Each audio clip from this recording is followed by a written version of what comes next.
What's good? What's good? What's good? What's up with y'all? Hope y'all are having a good weekend, man. I wanted to dig into this Dr. Umar video where he's basically doubling down and tripling down on his Eminem hate. Uh, Essentially, if you don't know, he got on the Joe Budden podcast 6 months ago, maybe, and Budden was like, Dr. Umar just his stance was Eminem can't be the greatest rapper because he's not black. You just flat out said it. Like, he can't be. Which left a lot of people in dismay, like, so Tiger Woods can't be the greatest golfer? Or, like, there was a lot of that going back and forth. So in this interview, somebody tried to get him to try to express his point a little bit better. And I don't think that it got expressed any better, but we're going to dive into it and we'll react to it as we go. All right, shout out to The Art of Dialogue. This is on The Art of Dialogue. We're going to check this playback speed and put it at the 1.25. That's a little tool that I've learned. But shout out to The Art of Dialogue. I like what y'all are doing over there. Having Dr. Umar has to be a pleasure of a conversation to have. I would enjoy having a conversation with him, honestly. So without further ado, let's dig into this. Pause. Yeah, that ain't cool, man. I mean, if you doing that behind your girl back and you ain't telling her what's going on, man. Yeah, man. Oh, man. I got to find it. Backlash Eminem got for the line he made about Megan Thee Stallion. He got a line in his new song saying that, let me see if I can pull it up right quick. Let me see. All right, here we go. If I was to ask Megan Thee Stallion if she'll collab with me, would I really have a shot at her feet? Okay. It's funny, dude. The way that people are taking it so serious is hilarious. Look at him sitting there. Okay, dude, it's shady being shady, bro. That's it. That's all. Ain't nothing to think. You don't even get like the entendre behind it because it's so in such seriousness. What do you think about the new Eminem line where he says, Meg the Stallion, I would like to collab. Do you think I would have a shot at her feet? Could you get it? Shot at her feet, but shot at a feature? Bro, quit being so serious. And look at my dog, Dr. Umar. It's like, okay, I'm fixing to go in. This is going to be great. This is going to be great. And feet, that's, short for feature. I guess it wasn't appropriate. Here's my thing. Whether it's Culture Vulture, DJ Vlad, whether it's Eminem, we should have rules for outsiders who come into our culture. Oh, goodness gracious. And one of those rules, the first rule should be that you will not be allowed to disrespect black women at any time for any reason. I want him to tell this to Eminem's face so badly, bro. So badly, bro. Whatever,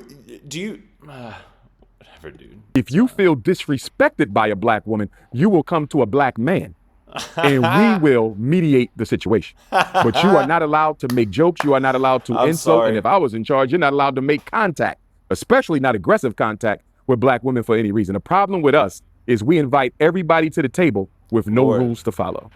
Lord if I'm not have mistaken, mercy. because I've never heard it personally, but I heard that it's some audio or a mixtape out there of him coming at black women. Is that true? He does have that. He does have audio dissing black women. Someone sent me something where he has used the N-word. The thing, all right. So, unfortunately, I know entirely too much information about Eminem. So let's just spit it out there. He does have an audio clip of him dissing black women. To which, on Yellow Brick Road, he apologized for. He said it was wrong. He was a kid. He was like 16, 17 years old.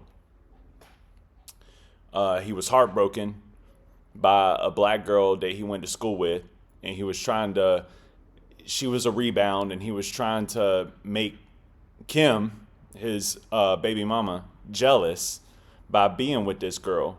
And this girl ended up two-timing him and using him for that reason, and she broke up with him first. So he had this anger towards her, and he went about it the wrong way as a kid, as a teenager.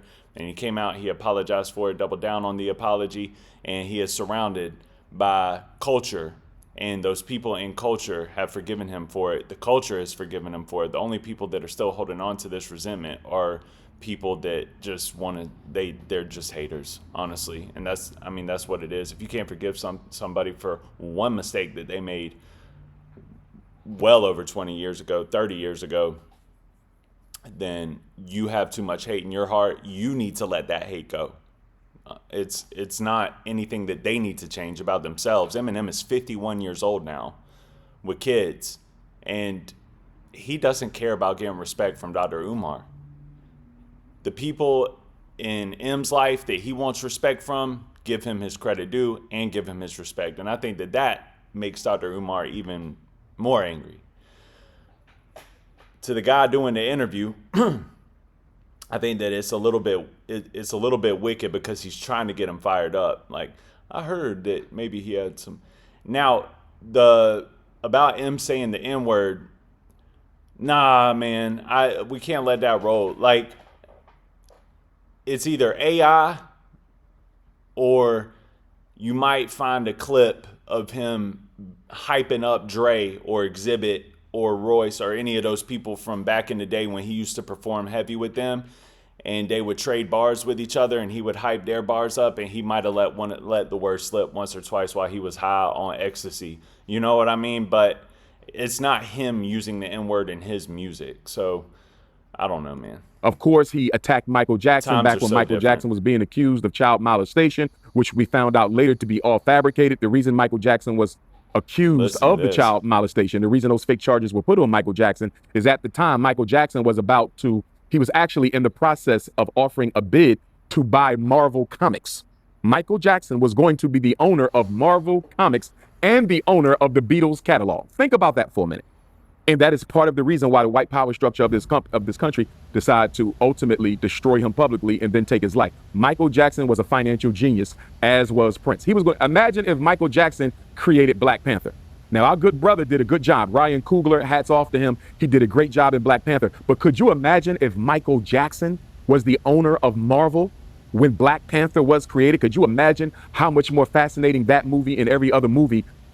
Honestly, the Black Panther movie is fire. It's a classic. And if you change anything about it with a Michael Jackson imagination, you might screw it up. It might be on that new Thor and that new Marvel stuff, honestly, if Michael Jackson was in charge of creating that movie. So I don't know, dude.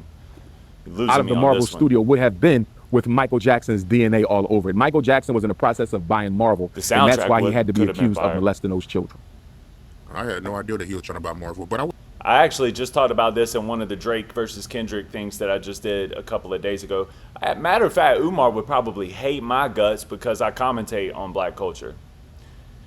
I get it, but dude, I'm obsessed with it, man. I love hip hop.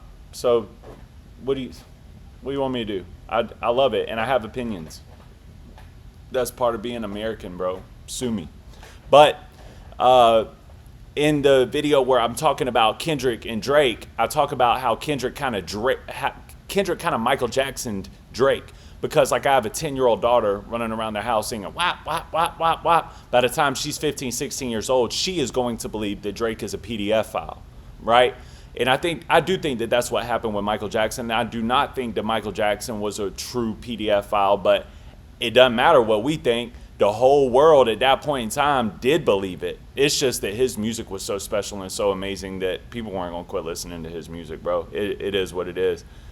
And rightfully so. His music, his catalog is crazy. Michael Jackson might be one of the best musicians of all time. I want to ask you, how you feel about the situation between Drake and Kendrick calling him a colonized? Oh, well. I listen to mostly older rappers. A lot of my music is 90s, 80s, 2000s. Same thing with R&B. And you don't like Here's my Eminem? take. I will That's crazy. never deny a mixed race African their Africanity. As a Pan-Africanist myself and all of my Pan-Africanist forefathers going back 300 years, we have always affirmed that mixed race Africans were Africans as long as they identify. Do y'all think that this is made up, bro? Do y'all think that he's putting on an act? I feel like he's putting on, bro. I don't think that you can really be this. And for those of you that doubt it, he does get paid, bro. Like, if it's politics, basically. If I can make a group of people follow me in the way that I think in my mindset, and I'm getting paid for these interviews, and I'm getting paid for these views, and I'm getting paid for my presentations, and I get paid when I come somewhere, I'm not turning that switch off. That switch is just going to remain on. But y'all got to start recognizing some of these people. They're just salesmen, dog. They're selling you something, and they're standing in their sales. But at home, when they go to bed at night, is this the energy that they're giving to their family and their wife?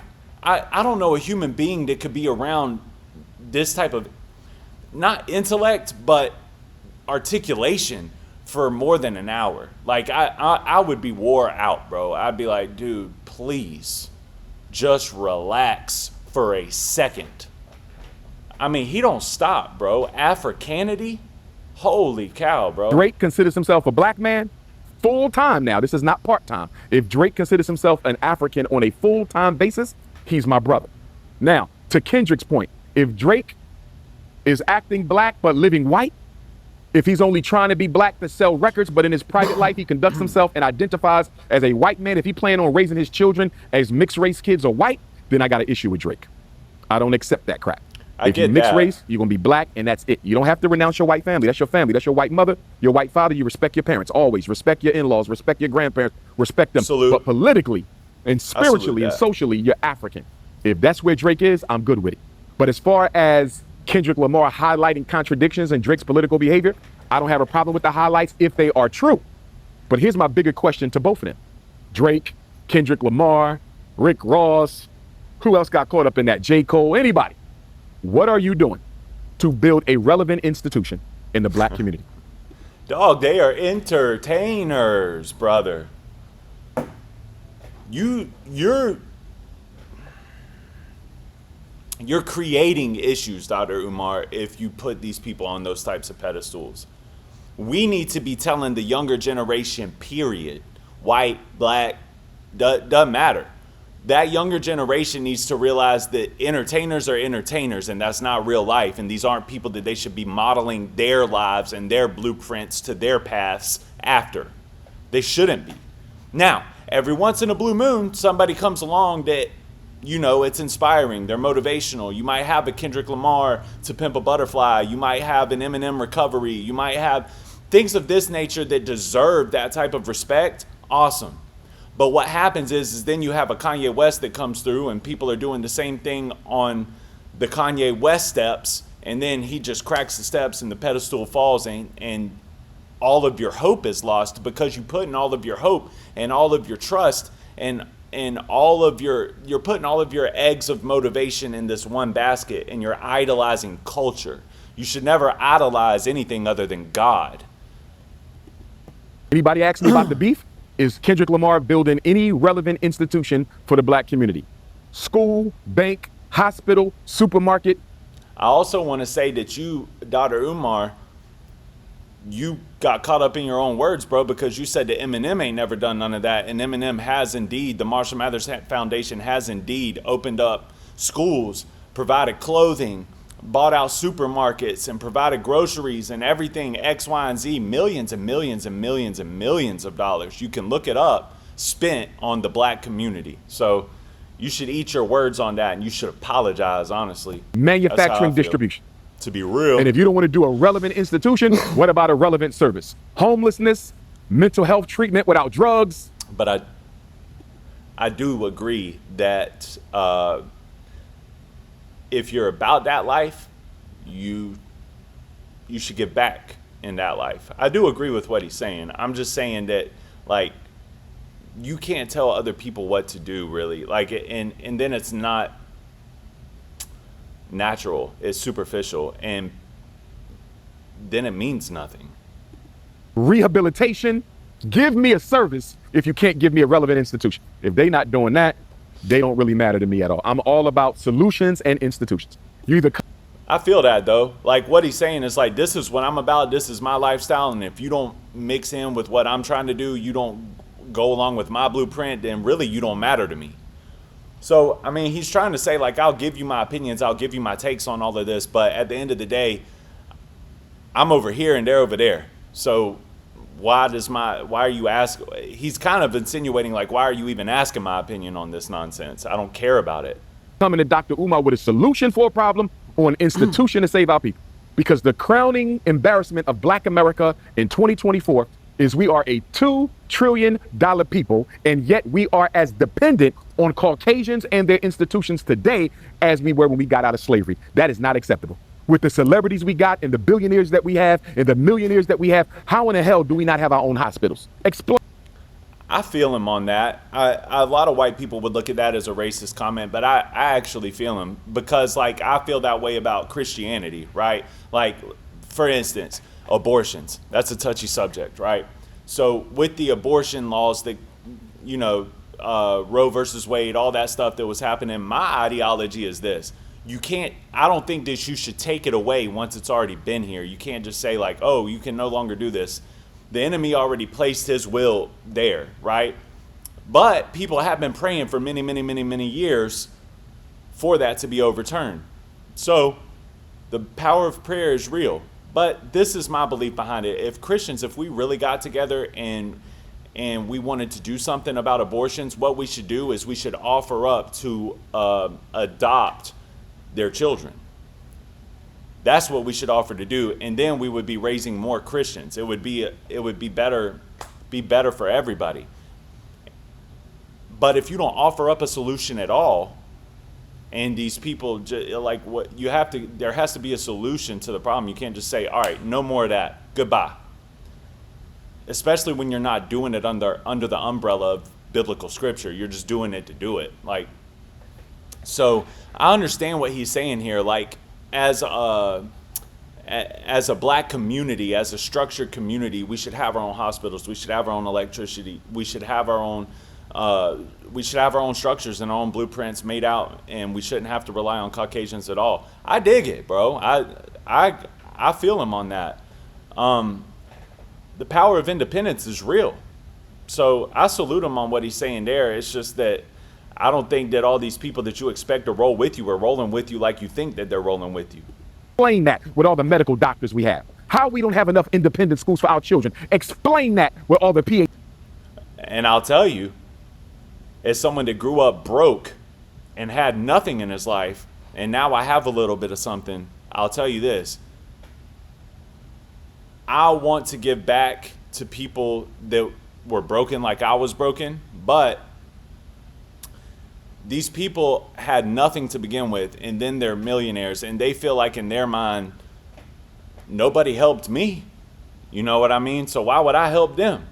And I've been in that situation too, even though I do want to help others now. I'm also, 34 years old. But when I was 28, 29, and I first started seeing a little bit of success and I had my family to raise, it was very much my bubble versus the world. Like, don't pop my bubble. Leave me alone. And that's the mindset of a lot of people because they've been screwed so much that they don't feel like they owe anybody anything. PhDs that we have. Explain how we don't have our own supermarkets with all the farmers and agriculturalists that we have. Look at Bill Gates. Bill Gates is the largest owner of arable farmland in America. Bill Gates. Now we know he wants to poison the food. That is crazy. And give that to black people as a form of genocide. We know that. Bill Gates' food has already been outlawed in different countries around the world. So we know he's up to death through the food. We know how this works. They do it in Africa all the time. We get it. That's all right. But if if Bill Gates, as a computer scientist, can get into building farms, why can't we do the same thing? I was at a farm conference, HBCU, Delaware State, a few months ago. Do you know what I learned there? Most of our farmers are aging out. They're getting older and they don't have the physical vitality to run them farms. And do you know what the black farmers said at the HBCU Delaware State Farming Conference? We can't find enough young black people to train. We can't find enough young black people to train to replace us. And black farmers are only 1% of all the farmers in the country as it is, brother. Are we going to continue to be dependent upon non-African people for our food source? A $2 trillion people, and you don't even have your... Umar, here's the thing with that, though, bro. Like, I get it, but do you want to be a farmer? Do you know the work that goes into farming?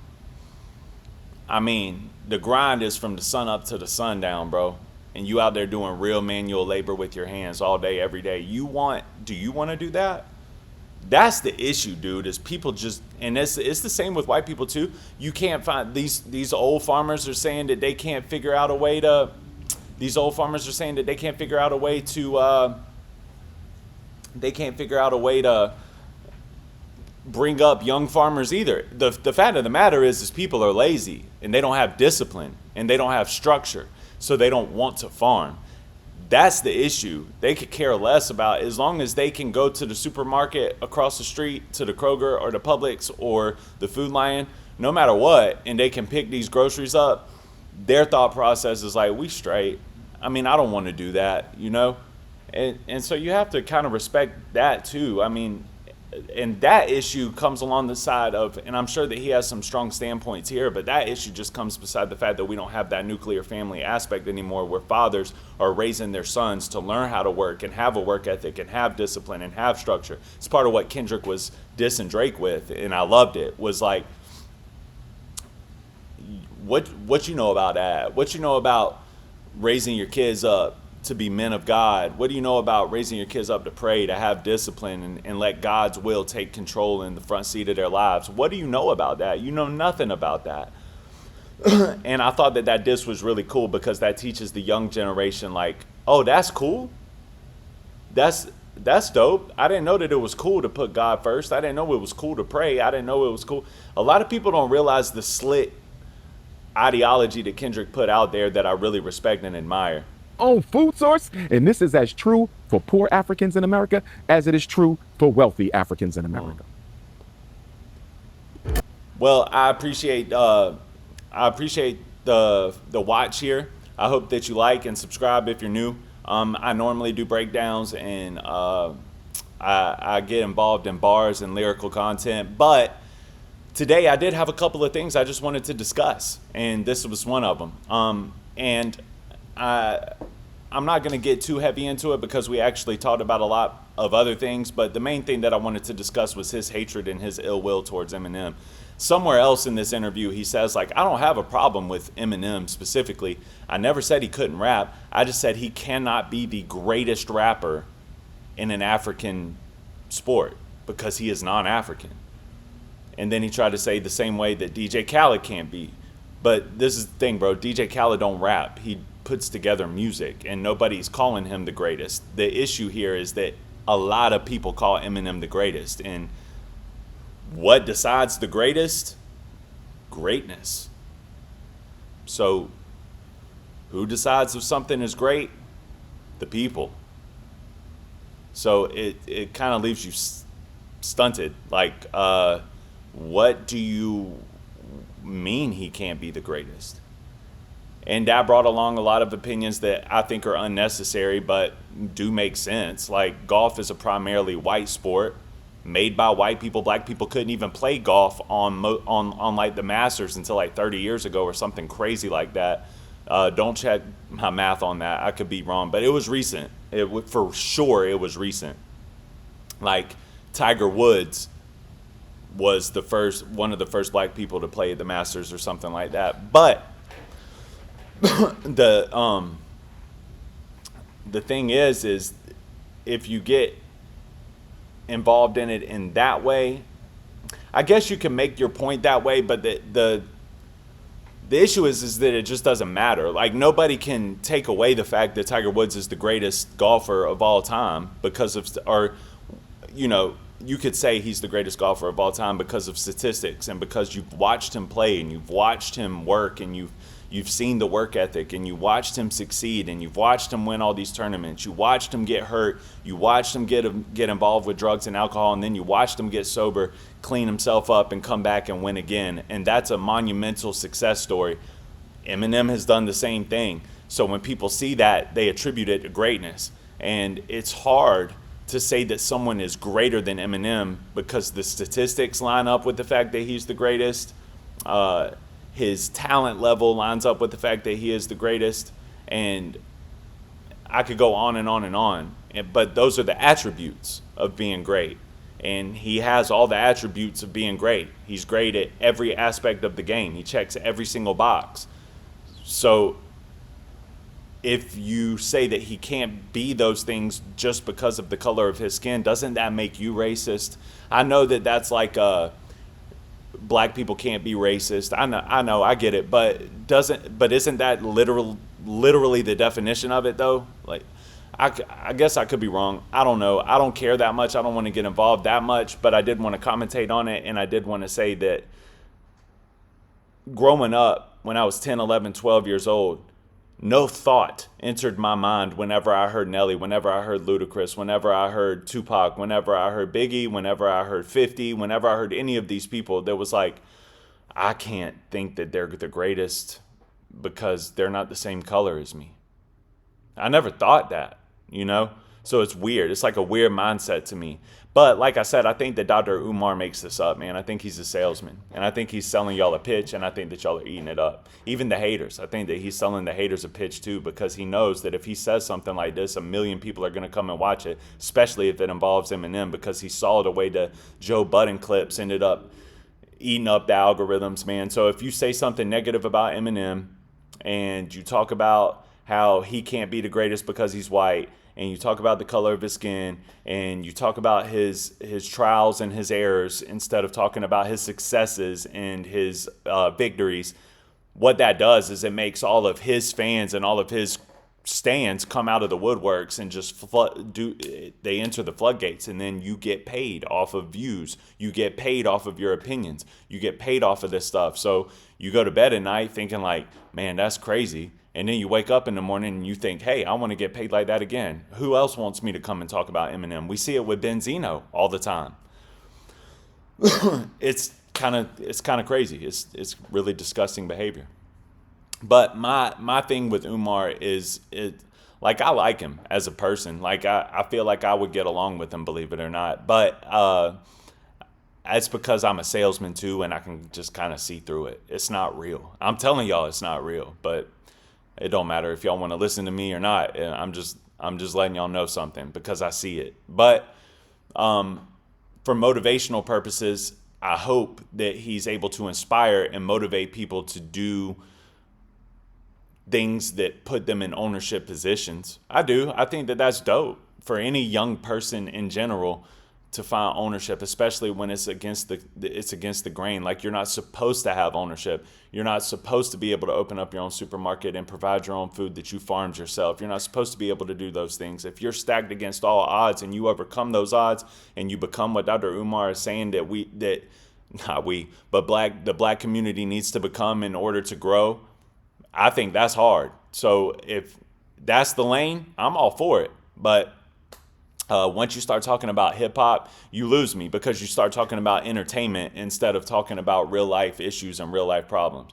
Entertainment is over here. It's literally made to distract us from our problems, our stresses, our anxieties, and our failures. It's not made to involve them, you know? So that's my only take on it. If you're new to the channel, like and subscribe. Much love to you. The purpose of this channel is for nothing more than to just hear my commentary on what interests me on the day that I do the commentary. I'm not going to be put into a box, but I do love hip hop, so I do a lot of hip hop breakdowns, explain a lot of what's going on in hip hop culture as if I was explaining it to my mother. So I try to break it down to the bare bones. And I do reactions to videos like this because it intrigues me and it's interesting to me. And I appreciate y'all watching.